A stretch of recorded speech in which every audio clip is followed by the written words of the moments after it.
Hi drivers, my name is Paul Taylor. I'm an attorney and the founder of Truckers Justice Center, which is an employment law firm for truck drivers. Don't call us if you have a speeding ticket, call somebody else. But if you have an employment related issue, you're free to talk to us.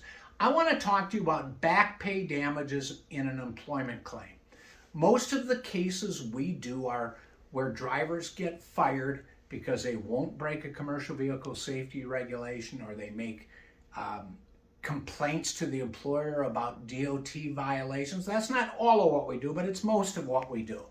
So if you get fired because you refuse to drive with an audible air leak, or if you refuse to drive in violation of any regulations, such as the noise limit permissible under federal motor carrier safety regulations, the decibel level, or you refuse to drive without working windshield wipers even though it's a sunny day, you're protected under the law.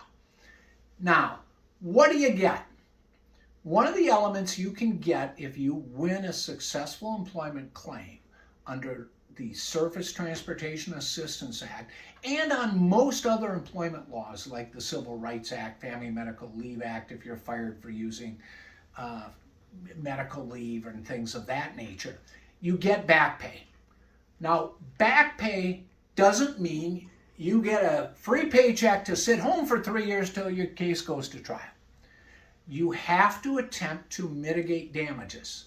Somebody could get on the courthouse steps and say, we fired driver Joe Dokes or Jill Jones because she would not drive with 4 bald tires and an audible air leak.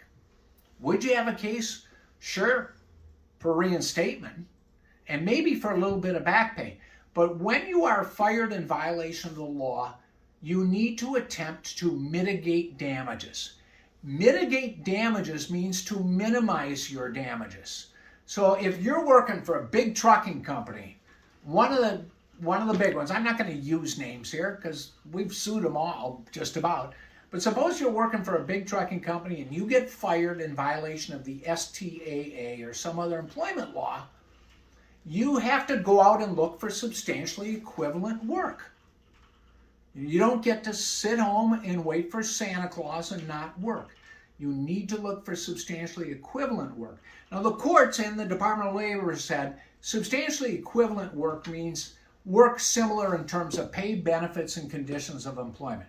So suppose you're working a cake run for some big trucking company out of Phoenix, and it's running, say, Amazon terminals to terminal within the Phoenix metro area, and you get fired because you refuse to drive with audible air leak and tires.